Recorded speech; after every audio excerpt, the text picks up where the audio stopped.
want to maximize their utility, whereas producers want to maximize their output.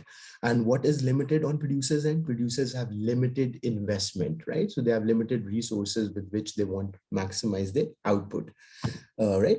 So that was the second major topic that we did. Then the third major topic that we discussed in unit 2 was types of cost. So in that we talked about in detail what are different types of cost, in which we looked at average cost, average total cost, fixed cost and marginal cost and variable cost. We looked at the graphs and we discussed why the shapes of each of those cost curves is the way it is, right? So we also discussed the reasons why each cost curve looks like the way it does, right?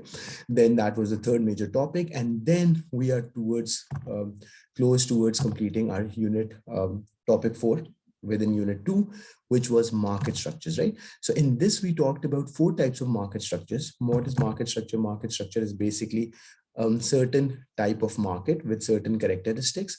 And there are 4 types of market structures that we discussed, which includes perfect competition, monopoly, oligopoly, and monopolistic competition, right? So yesterday we completed our discussion about oligopoly.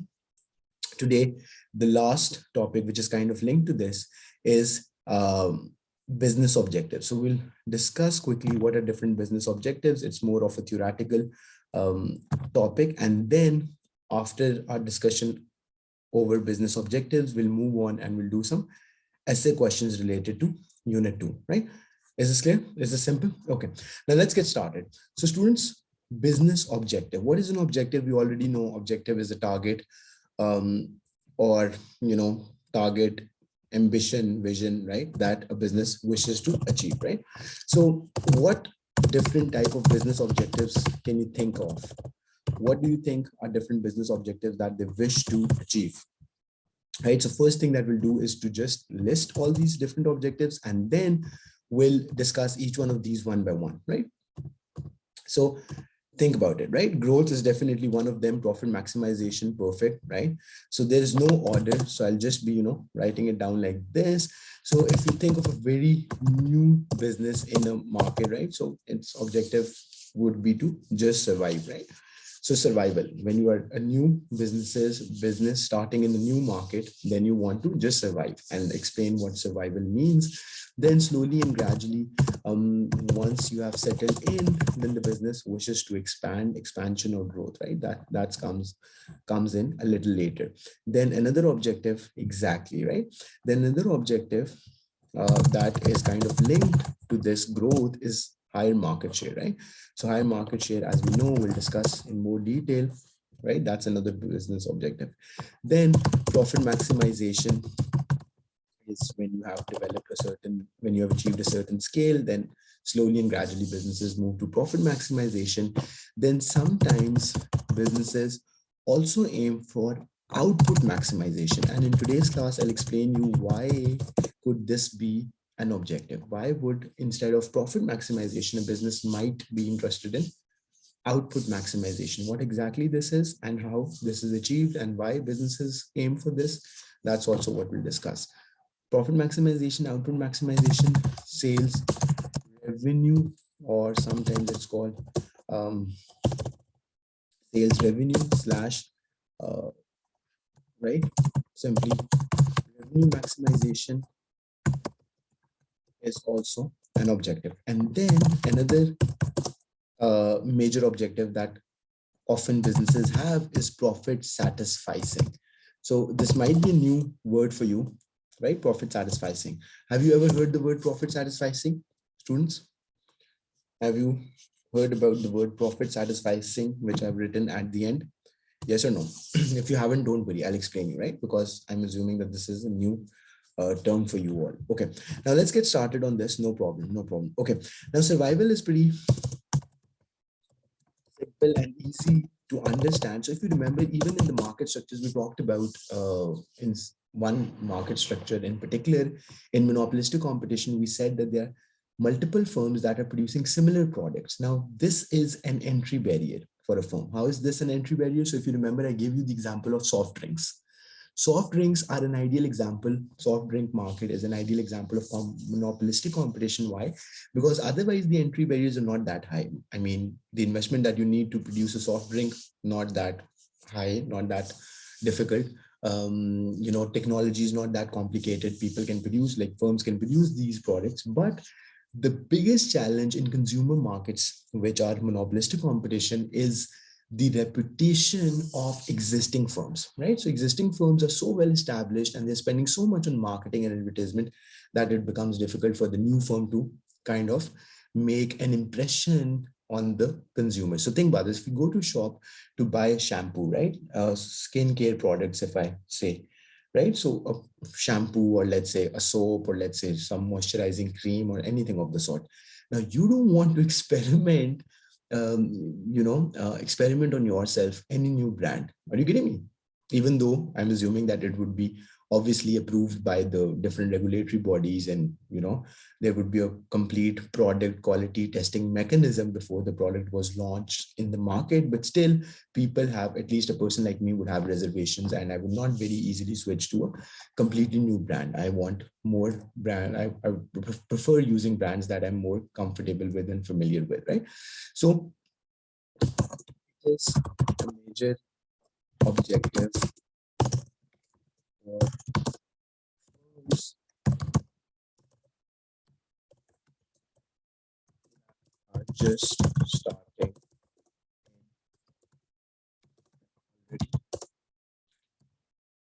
saturated and competitive. Right? Nothing about this. Saturated meaning that there are already couple of businesses, similar businesses that are operating there. And competitive, we know, is competitive could be on a lot of different dimensions, on a lot of different aspects. So competitive could be where there's more competition in the sense that there are multiple brands, or competitive could be in the sense that the prices are very, prices are quite low and things like that, right? Or the quality is too great. So things, so this is what competitive means. So it is a major objective for firms that are starting in an already saturated and competitive markets, right? So sound like monopolistic. Does this make sense? Okay. Now that is one objective. Now, how do we know a firm is just trying to survive? So initially, firms that are for survival initially focus quality, might try to cut their competitors basis of prices, and would try reaching out to as many customers through promotion they can. Okay, so how do we know that a firm is aiming for survival? That's another important thing that we need to know, right? So if a firm is aiming for survival, right? So firstly, we explained that why is survival such a big objective for some firms. So survival is a big objective for some firms when they are starting off in markets which are already saturated, right? There are a couple of firms like soft drink market, skincare products. I just gave you the examples. And are competitive, right? So the existing firms are producing very high quality products, or they are very well known amongst consumers, and they will not perhaps experiment with your new brand. So for those firms, obviously survival is important. Then how do we know a firm is just aiming for survival? For firms that are just aiming for survival, would initially focus more on product quality. They might try to cut their competitors on the basis of prices. So why is quality important? Because if you are making a superior quality product compared to your competitors, only then customers would, once they try it, they would like it really, they would really like it. And then they might have repeat purchase, they might purchase it again. And why is cutting prices important? So to incentivize customers to buy your product. So when they go to a shop to buy a perfume or a deodorant or anything of the sort, right? And then they see that there's this new brand which is quite cheap, let's say, or relatively cheap compared to other brands, then they might want to try it out, right? And if they like it, they'll continue using that. And they also try reaching out to as many customers through promotions. That's why companies that are coming in late would do a lot of promotion. So simple example of that could be, if you imagine a new firm setting up in food delivery business, right? So food delivery market is already a little saturated in all the markets. We have Food Panda in all the countries. We have Food Panda. We have in Pakistan, we have a couple of local brands. I'm sure in your countries, there would be other brands, right? Now, a new firm would really need to do some marketing, promotion to get the word out, to let people know that they are, providing the same service and so on. Similarly, after some time, online, like in China, in India, online teaching is already quite saturated, right? In Pakistan, it's relatively less, but any company that will be starting later, right, would really need to spend a lot of money on marketing, promotion to make sure that everyone knows about them, right? So that's what survival is. Okay, now moving forward, if there's any question, kindly ask me in the middle, right? So then comes in the objective of expansion and growth. Another thing I've forgot to add over here, right? So another point related to survival. This is really important, students. In the short run, a firm is aiming its price above average what cost, right? So do you remember we talked about this? In the short run, if a firm is aiming for survival, it would be fine as long as its price is greater than what? Do you remember, or have you forgotten? Right? In short run, a firm that is just aiming for survival, it would be happy as long as its price is above what? Average variable cost. However, in the long run, a firm has to have its price average total cost profitable, right? Now, in the short run, think about this. What is average variable cost? Now, we do know that average variable cost is the cost of producing that product, right? So there is obviously total cost is made up of two components. We know this already. So total cost is made up of fixed cost and variable cost. Fixed cost component doesn't change, right? No matter how much you produce, right? It is regardless of the quantity that you produce, right? And variable cost includes your raw material expense, your labor expense, right? The labor who is directly producing your product, and any expense that is directly related to product production is a variable cost. Now think about this. When you add these two up, you get the total cost. So when you divide the total cost, right, as we know, right? So when you divide the total cost over output, that gives you average total cost, right? And when you divide the variable cost, right? So this gives you, as we say, AVC, average variable cost. And when you divide, what is that called? Just the variable cost. When you divide just the VC, which is variable cost, over output, that gives you average variable cost. So if your price is greater than average variable cost, this means that you are at least covering the cost of producing the product. Do you get this, students? Right? So if your price is greater than average variable cost in the short run, this means at least you are covering the cost of producing that product. So simplest example of that I gave in the class was, let's say, if a burger is being sold for 500 rupees in the market. So let's say a new restaurant has opened up that is selling a burger for, let's say, 500 rupees, right? And it costs like just the cost of producing a burger. I'm not thinking about the rent that the restaurant owner has to pay.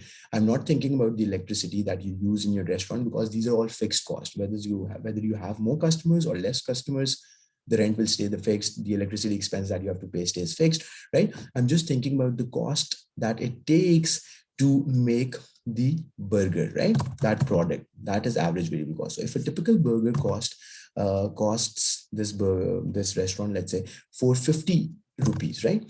Like all the ingredients, the food ingredients, like the chicken patty, whatever is used in that, right?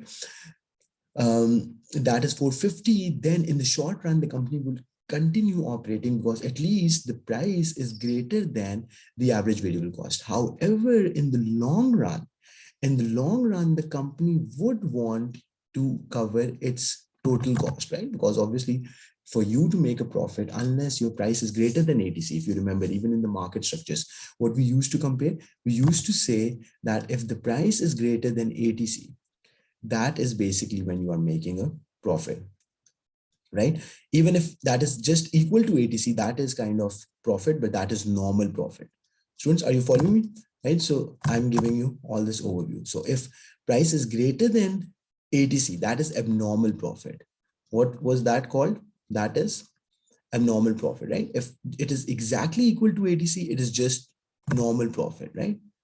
It is normal profit. And then towards the end, if your price is less than ATC, that is a loss. So in the short run, you'll be technically making a loss, right? But you can bear that. Why? Because you just want to survive, and then in the long run, you hope to make a profit out of it. So that is what survival is. Easy? Any confusion? Anything that's you are struggling to understand? Okay. Then after a while, when the business has already kind of established itself a little bit, and now the customer base is increasing, customers have used their products, they're kind of more familiar with your brand and all these things, right? Then comes in expansion or growth. After survival, the firm wished to increase its customers base by entering market segments,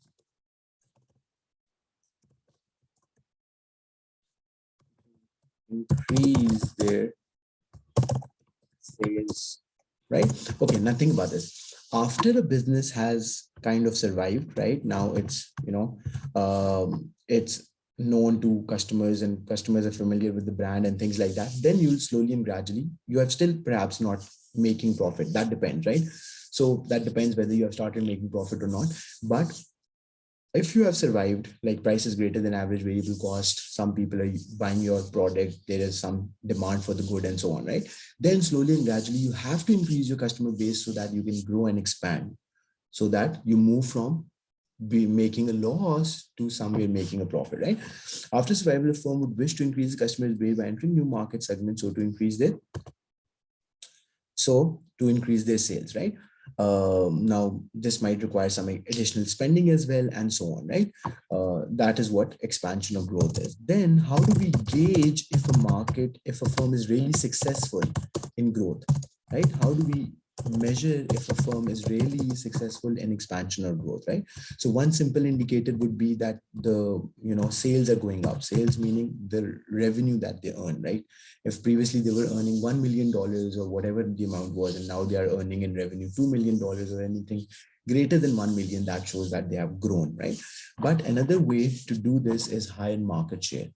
So you would know market share is percentage total sales that is captured by one business, right? So that is the definition of market share. Market share is the percentage of total market sales that is captured by one business. So how do we write it? So we calculate it simply firm sales, like in terms of revenue and things like that, right? Divided by market sales, right? I'll give you an example, times 100, right? So that is what getting me, right? So think about this. If the total sales of cars or phones or whatever you want to calculate the market share of, right? So if the total sales of, let's say, cell phones in Pakistan during this 1 year was, let's say, 500 billion, 5 billion rupees, right? So this is market sales. So the entire market, all the consumers collectively in our country, let's say, bought phones worth how many? Worth how much? 5 billion rupees. Okay, that's the market, not share, sorry, market sales, right? Okay, now out of this total amount of sale that happened of cell phones in 1 year during in Pakistan, right? Let's say Samsung was able to sell phones worth 2 billion rupees, right? All the different models that Samsung makes, they were able to sell sell phones worth 2 billion rupees, right? So now all you have to do is to divide 2 over 5 into 100, right? And this is in billion, but we are calculating the percentage. So we are good just by having 2 over 5, right? You don't need to add all the zeros, right?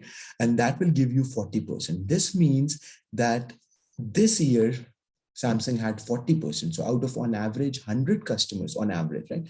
Out of on average 100 customers who bought new cell phones, 40 of those customers bought, 40 of those people bought Samsung, and the remaining 60 bought something else, right? Apple, or I don't know, other brands, right? So market share, having higher market share is kind of very much linked to expansion and growth of the business. Any confusion so far? Students, are we good? Is everything fine? Okay, now comes in profit.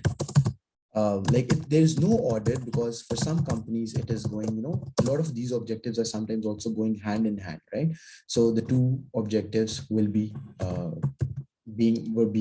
can be achieved simultaneously, right? So if you're expanding or growing with more customers and so on and so forth, then you might also be getting higher market share, right? So it's not that after one comes in the other one, right? Okay, now for the profit maximization, right? The idea is very simple. This is when a business maximize the return of its shareholders, right? So in large companies, we know that there are shareholders, and shareholders are the ones who do what? Who own the company, right? Now, this is when a business wants to maximize the return of its shareholders, right? And how do they do that? So we already know what is profit. So profit is the overall amount that is left with the business. I repeat. So profit is the overall amount that is left with the business after paying its cost from its revenue, right? Now, just to elaborate on this a little bit, right? So think of any business, right? So let's take the example of Mega Lecture. So students sign up for our classes, they pay the subscription fee, they pay the fee, right? Whatever you want to call it, tuition fee, subscription fee, whatever, right? Now, the total amount of money that we receive from the sale of those, from the classes that we, classes that our teachers offer, that is our revenue. Then from that, obviously there is some of our cost, like teacher salary is a big cost, right? So we pay for teacher salaries, then we have to pay for the rent where our team members are sitting, right? And then we have to spend some money on the marketing and things like that. So whatever money eventually is left for the Mega Lecture owner, that is our profit. Same goes for any other business, big, small. The basic principle, like the principle of calculating profit, always stays the same, right? So that is what profit is. This is when a business wants to maximize the return to its shareholders. But then now you also have to, students, think about that. How can one objective harm the other objective? If a business is strictly about profit maximization, now that's a very important and interesting point. If a business is strictly about profit maximization, how can it harm other objectives of a business? Do you have any idea? Now, let me give you an example. So revenue minus cost, that is what profit is. If a business has to maximize its profit, so one of the two things you have to do, either you can do, right? Basically, there are two strategies. You maximize your revenue, you sell as much worth of goods as much you can, or you minimize your cost of production. I repeat myself, right? So if you have to maximize your profit, what you have to do, focus on getting more revenue, more worth of sales, and minimizing your cost of production, like reducing your expenses, right? Now, when you focus on this one, right? I'll come to the other one in a bit, right? So if you're focusing on cost minimization, then in that you might want to pay lower wages to your workers, which will do what? Is paying low wages a problem, right? Similarly, if you want to save your cost by spending less on raw material, let's say if it's a manufacturing business, lower raw material expenses, if that's what you're trying to do you think that would harm the business, right? Lower raw material, lower quality, I meant, right? Lower quality raw materials, right? And things like that. So with cost minimization, we know lower wages would translate into lower labor productivity. There can be more defects in the product quality, and things like that. There can be high labor turnover, Have you heard these terms, right? Labor turnover is basically when laborers start leaving your organization because they're not very happy. Most of the times it is because of lower wages or salaries that you pay, and things like that, right? So labor turnover can be higher if you're paying lower wages. Similarly, if you're using lower quality raw material, that would directly translate into lower quality product, right? Because obviously that's really important to, like, raw material is the main component ensuring the quality of a good, right? And things like that. So not always an objective is good for everyone. So in the case of profit maximization, it is definitely good for the shareholders who own the company, right? But as far as the workers are concerned, as far as the consumers are concerned, they might not like profit maximization, because that means that perhaps they are getting poor quality product, and that might also mean that your employees are getting lower salaries, which they don't like, obviously, right? So these are the things that you have to be mindful of. Then comes in, okay, output maximization. Now, this is something that you have to understand carefully, right? So what is output maximization? Output, we mean the quantity, right? So the quantity maximization, sometimes what happens is that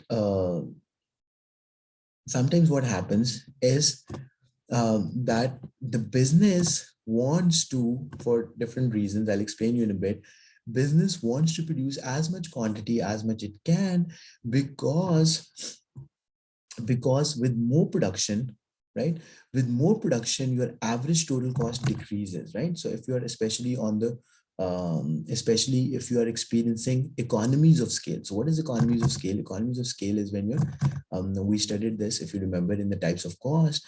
Economies of scale is when your long run average total cost, let me draw it for you, is downward sloping, right? It's on the downward sloping part, right?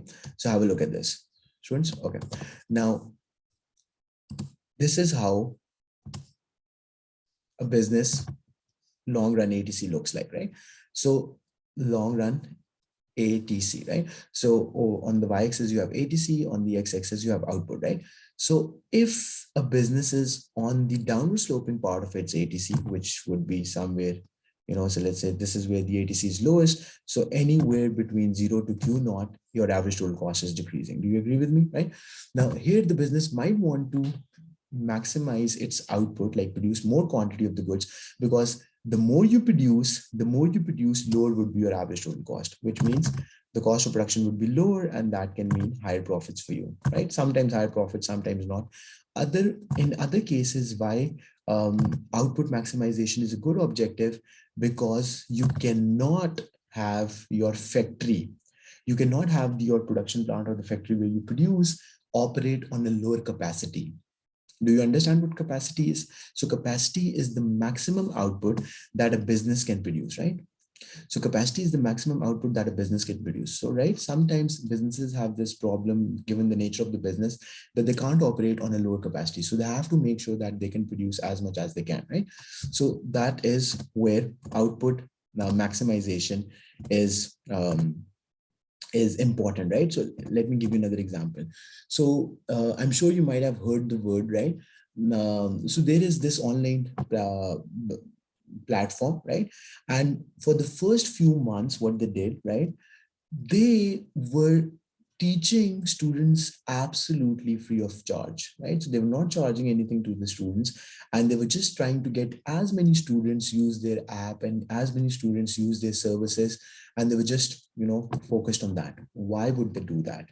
So that is basically what what output maximization is. So output in terms of customers, output in terms of students.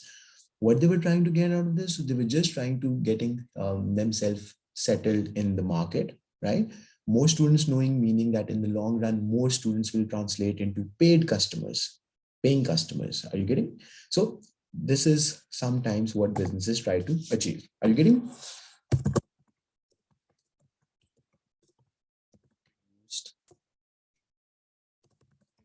To be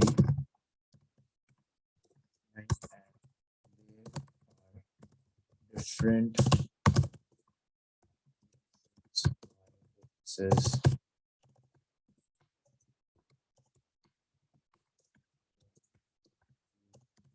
this, for instance, benefit from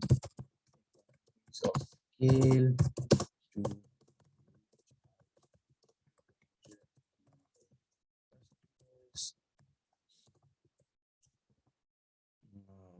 for brand popularity, etc., and so on, right? So these are some of the reasons why a business might be interested in output maximization.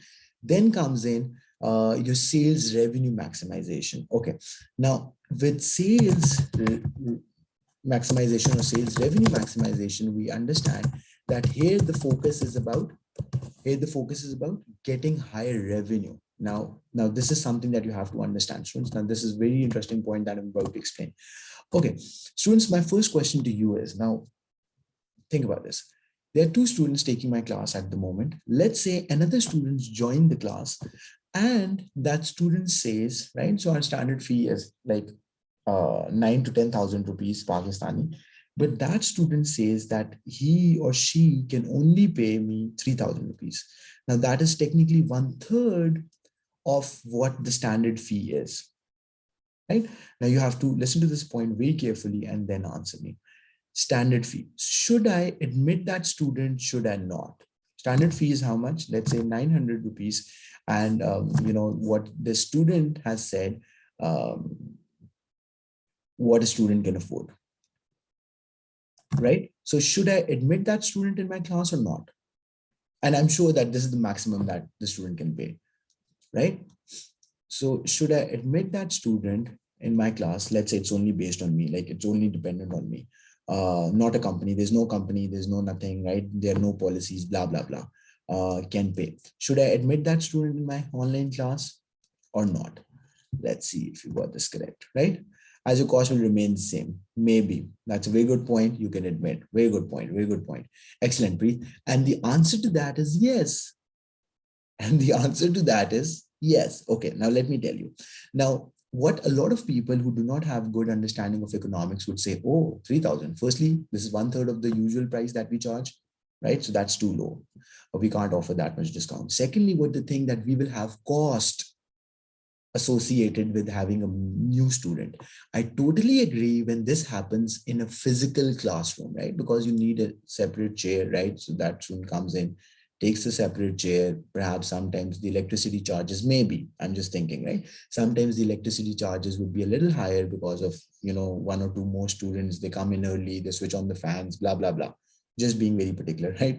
Don't think that I'm very, you know, mean in that regard. I don't mind. But I'm just telling you that in some cases, in physical classes, perhaps the costs are associated with more students. The higher the students, the more the cost. But in this case, there is absolutely zero marginal cost, right? So having an additional student in an online classroom, right? So that is what marginal cost is, because what is marginal cost in definition?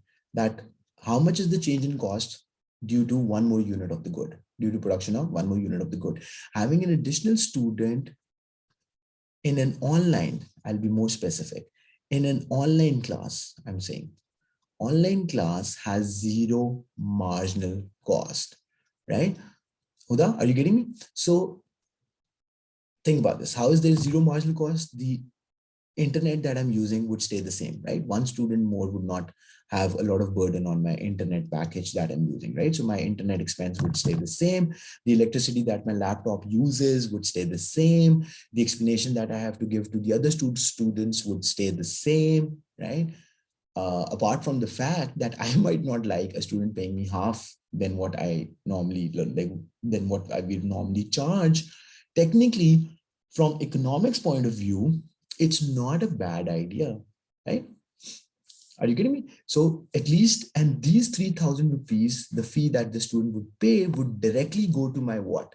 That is directly kind of translating into my revenue because there's no variable costs. I repeat this last point again. So the 3,000 rupee that this student would pay, since the marginal cost is zero, right? So the variable cost is zero. So this would directly go into my kind of covering my fixed cost for the business. If those are already covered, then this additional amount would directly translate into my profit. Yes or no? Is it making sense? right? Perfect. So this is where the idea of revenue maximization. So technically what we need to worry about, and that is how I think, by the way, right? Just between us. So with an online teaching platform, me knowing this, what I'm focusing on is how to maximize the revenue. If some students are paying less because let's say they can't afford, blah, blah, blah, blah, blah, blah, whatever the reason is, right? So it's not that much of an issue. But yeah, what are the issues? What about the other teachers? They might not like it, blah, blah, blah, blah, blah, blah, right? So that could be a problem, right? Okay, now this being said, right, let's go back to where we were, right? So revenue maximization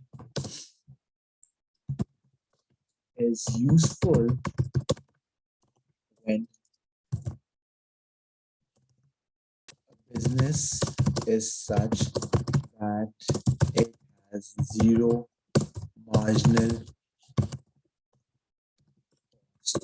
associated a new customer, right? New customer, user, whatever you want to call it. And think about this, for a lot of online teaching platforms, sorry, no, not teaching platform, for a lot of online buying apps and things like that.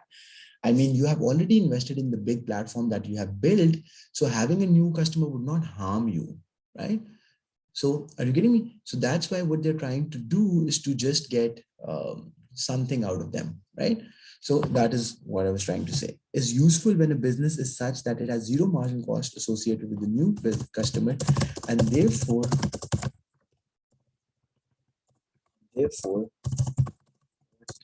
ever customer pays would increase business profits given its fixed cost is already covered. Does this sound good? Right? Right. So Preet, when is your next class? Let me send you the new link. I'm sending you the new link. We still have 10 minutes. Join this link again.